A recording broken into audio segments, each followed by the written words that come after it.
దాన్ని దీన్ని హ్యాండిల్ చేసావు అనుకుంటే దాన్ని వదిలేసి నేను కంటిన్యూ అయిపో. ఓకే, నువ్వు హ్యాండిల్ చేయగల కెపాసిటీ నీకు వస్తుంది. 100% ఒక 25,000 రూపు ఉన్న వాళ్ళందరూ ఉద్యోగాలు మానేసి మీ స్ట్రెంత్కి మీకు సరిపడాది ఒక బిజినెస్ అయితే ఎంచుకోండి. చిన్నగా స్టార్ట్ చేయండి. చిన్నగా పోతే ఓ ₹1,00,000తో పోతాం, అంత మించి ఏమవదు. అంతే తప్ప కోట్లు కోట్లు లక్షలు లక్షలు ఇన్వెస్ట్మెంట్లు తెచ్చి అప్పులు తెచ్చేసి మనం చేద్దాం కదా అని దూకేసామనుకో స్వరంగం అది వెళ్ళిపోతావు కిందకి ఎక్కడికో. అర్థమైందా? మళ్ళీ పైకి లేగలేవు. ఒక్కసారి కింద పడ్డాక మళ్ళీ లేగలని చాలా వెళ్ళాలి, చాలా మెట్లు దిగి రావాలి, చాలా ఇబ్బందులు ఉంటాయి. బిజినెస్ గురించి తెలుసుకోవాలంటే ఏదైనా సరే చాలా లోతుకి వెళ్ళాలి, ఇన్ డెప్త్. ఎప్పుడైతే నీకు తెలిసిన పనిలో మాస్టర్ అవుతుంది నేర్చుకో.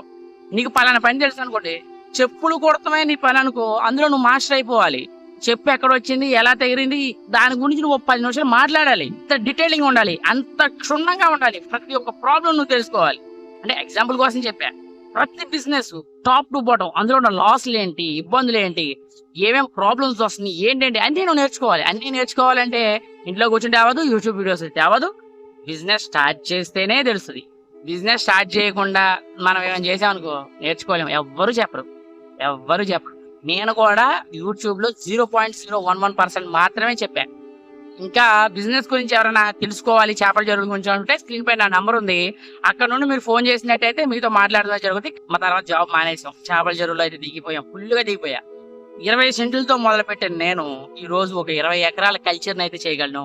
ఒక 25,000 జాబ్ చేసుకునే నేను ఈ రోజు ఒక 20 లక్షల రూపాయలు లీజులు కడుతున్నాను. అంటే యూ బికమ్ ఏ సక్సెస్.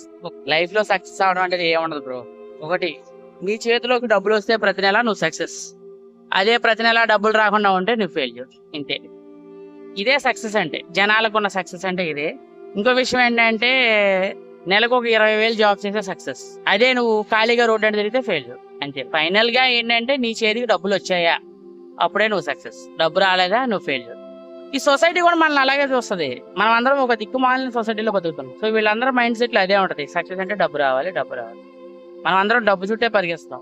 నీ దగ్గర డబ్బు ఉంటేనే నీకు పిల్లనిచ్చి పెళ్లి చేస్తారు, లేకపోతే చేయరు. అందగత్తి కూడా పెళ్లి చేసుకోవాలంటే నీ దగ్గర డబ్బు ఉండాలి. వాళ్ళ దగ్గర ఉన్న ఇన్వెస్ట్మెంట్ ఏంటంటే అందం, మన దగ్గర ఇన్వెస్ట్మెంట్ ఏంటంటే మనీ. సో పైసానే పరమాత్మ. అర్థమైందా? మనం ఏ బిజినెస్ అయితే చేయాలనో ఆ బిజినెస్ నువ్వు దగ్గర నుండి అబ్జర్వ్ చేయాలి, దగ్గర నుండి అబ్జర్వేషన్ ఉండాలి. నాకు మా కంపెనీ ఓనర్లు ఏం చేశారంటే, సరే చెరువులు చదువుతున్నావు నువ్వు రా ఎక్కడికైనా అన్నారు. నేను వెంటనే వెళ్ళిపోయా. ఎందుకంటే కంపెనీలో జాయిన్ అప్పుడు ఒక బిజినెస్ చేయాలని ఒక థాట్ ఉంది, ఏ బిజినెస్ చేయాలో తెలీదు. ఓ బిజినెస్ ఆపర్చునిటీ వచ్చింది. అది చేపల చెరువులో మేతలు తయారు చేయడం అనేది వాళ్ళ ఒక బిజినెస్. ఆ బిజినెస్ ఆపర్చునిటీలో మనకు వచ్చిన ఛాన్స్ అండి, ఒక సూపర్వైజర్ వెళ్ళాం అక్కడికి. ఆ బిజినెస్ ఎలా చేస్తున్నారు ఏంటని నేర్చుకున్నాం. చెరువులు తవ్విస్తాం, చెరువులు ఏం చేయాలి